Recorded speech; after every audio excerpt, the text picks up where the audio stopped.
Halo teman-teman, assalamualaikum warahmatullahi wabarakatuh. Jumpa lagi dengan saya Yogi Pradana Marta di channel ini ya. Channel tentang informasi masalah penyembuhan asam lambung ya, ataupun aslam, dan juga GERD, ansietas ataupun kecemasan berlebih. Nah, oke teman-teman, di video kali ini saya mau membahas, ini nanti saya buat part ya. Jadi ada part 1, part 2, part 3 gitu ya. Barangkali nanti kalau memang dalam satu video nanti muat ya saya jadikan satu, tapi kalau nggak muat saya jadikan 3 part gitu ya. Dan untuk partnya nanti teman-teman bisa melihat di link di atas, dan juga bisa dilihat di link yang ada di deskripsi ya, yang ada di judul seperti itu. Nah, oke ya, seperti yang saya katakan tadi, di sini saya mau membahas tentang gejala ataupun sensasi dari aslam itu hilang total, teman-teman ya. Gejala ataupun sensasi dari aslam ataupun GERD ataupun anxiety itu hilang total. Bagaimana caranya? Teman-teman simak.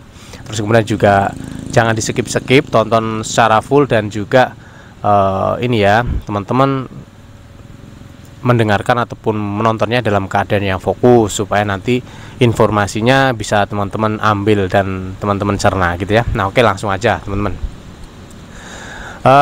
Kalau kita ngomongin masalah aslam ya, tuh asam lambung ataupun GERD, ansietas ataupun kecemasan berlebih, itu sebenarnya juga banyak banget dari teman-teman itu yang tanya kepada saya, yang sharing itu bahwasannya tanya, "Mas, leher saya mengganjal, Mas, ulu hati saya sakit, bla bla bla bla dan sebagainya dan sebagainya."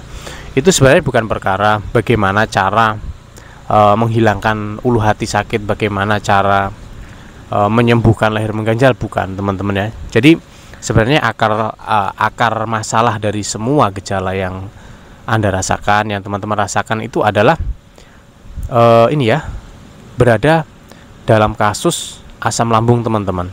Asam lambung teman-teman terlalu tinggi ya, katup esofagus teman-teman longgar, mengakibatkan ke gastroesophageal reflux disease seperti itu ya. Jadi memang akar masalahnya itu ada di asam lambung teman-teman gitu. Tapi teman-teman perlu ingat, teman-teman harus tetap semangat ya, tetap semangat dalam menjalani hidup, karena memang asam lambung itu tidak berbahaya teman-teman ya, tidak berbahaya, dan juga asam lambung itu sendiri dibutuhkan oleh tubuh kita gitu ya, karena tidak berbahaya. Tapi memang pada hakikatnya ketika kita sakit asam lambung, itu memang asam lambung kita itu tidak normal ya, dalam artian berlebihan, terus kemudian katup esofagus kita juga ini longgar seperti itu, sehingga memicu gejala-gejala yang seperti kita rasakan gitu ya, seperti leher mengganjal, kemudian nyeri ulu hati, kemudian dada panas, perut begah dan sebagainya. Pokoknya banyak banget gitu. Oke, kita kembali ke topik. Jadi bukan perkara bagaimana kita Mas, bagaimana cara menghilangkan perut mengganjal, bagaimana cara menyembuhkan leher mengganjal, apa tuh namanya, nyeri ulu hati, bukan. Tetapi PR-nya satu, bagaimana cara kita menyembuhkan asam lambung kita, bagaimana cara kita menyembuhkan GERD kita, anxiety kita, gitu teman-teman ya. Kalau kita mengobati satu persatu ya, tanpa kita mengobati akar dari masalah yang ditimbulkan itu, maka yang ada adalah setiap hari kita akan berganti sensasi demi sensasi, dari sensasi satu ke sensasi yang kedua, dari sensasi A ke sensasi yang B, seperti itu ya.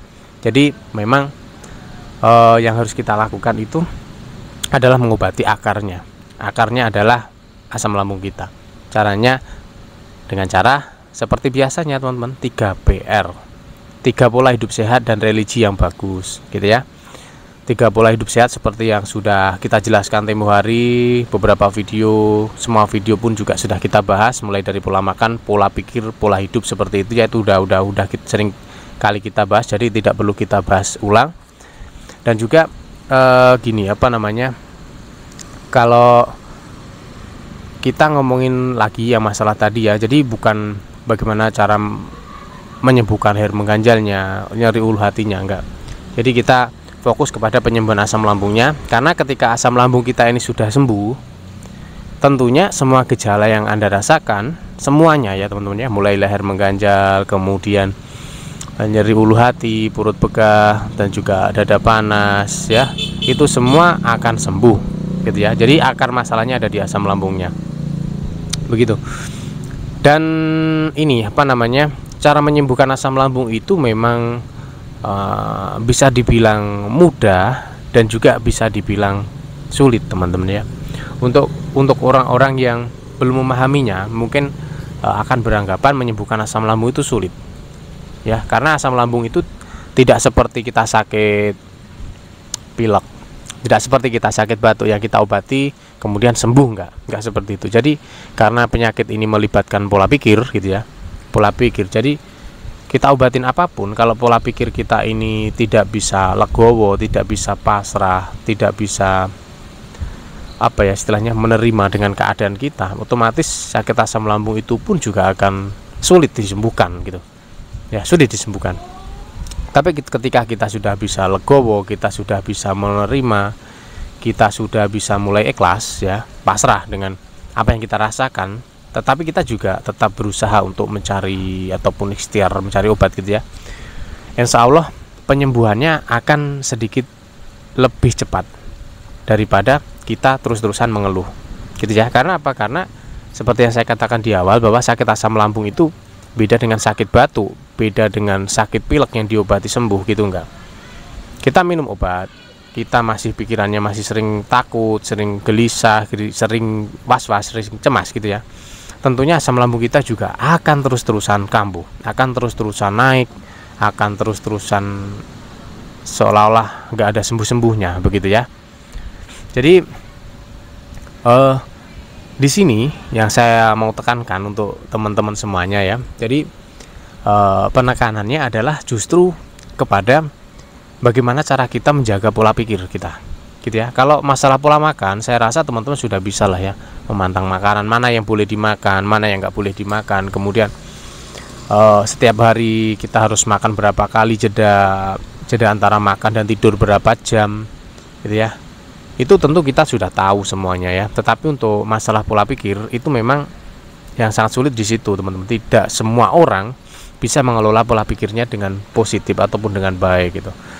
Seperti halnya ketika kita memberikan terapi hipno ya, ataupun hipnoterapi kepada pasien-pasien asam lambung, itu juga tidak sedikit dari pasien itu yang sulit menangkap sugesti yang kita berikan. Dan juga tidak sedikit dari teman-teman itu yang mudah menangkap sugesti yang kita berikan. Kalau pasien yang sangat mudah menerima sugesti yang kita berikan, otomatis proses penyembuhannya juga lebih cepat gitu teman-teman ya, karena mindset ataupun pola pikirnya sudah mulai positif, sudah mulai baik gitu. Maka dari itu di sini tetap saya tekankan kepada pola pikir teman-teman ya, cara berpikir kita. Jadi intinya apapun yang kita rasakan teman-teman ya, mulai leher mengganjal, dada terasa panas, ulu hati nyeri, kemudian juga perut begah, keliengan, cemas, takut mati, sempoyongan dan sebagainya. 1000 sensasi kalau kita bilang ya, itu semua akar masalahnya dari asam lambung dan kecemasan. Ya teman-teman, asam lambung kita membaik, biasanya juga akan disusul dengan kecemasan kita juga mulai turun. Tetapi nanti tidak menutup kemungkinan karena asam lambung ya itu biasanya akan memicu sebuah rasa traumatik ya teman-teman, karena memang biasanya kalau kita sakit di awal-awal itu ada gejala ataupun sensasi yang seolah-olah membuat kita itu hampir sekarat dan sebagainya kayak gitu ya, sehingga itu membuat kita biasanya membuat diri kita ini trauma. Nah, rasa trauma itu nanti akan memantik rasa cemas, dan rasa cemas yang berlebihan itu akan memicu asam lambung kita tinggi. Begitu prosesnya seperti itu. Jadi benar-benar di sini yang harus kita tekankan adalah bagaimana cara kita mengatur pola pikir kita supaya lebih baik. Jadi apapun yang kita rasakan, semua gejala yang Anda rasakan itu semua dari asam lambung, akarnya dari asam lambung. Cara pengobatinya adalah cukup dengan makan teratur ya, kita butuhkan herbal juga. Pola pikir kita jaga. Yang sulit adalah pola pikirnya. Jadi meskipun kita merasakan gejala apapun teman-teman, kita harus tetap dalam keadaan yang tenang. Kita harus tetap dalam keadaan yang rileks. Memang sulit untuk menciptakan suasana yang rileks, itu memang sulit teman-teman ya, sulit. Tetapi yakin pasti bisa. Jadi alurnya seperti ini ya teman-teman. Kadang kita itu mengalami gejala yang tidak enak, gejala yang tidak enak itu nanti akan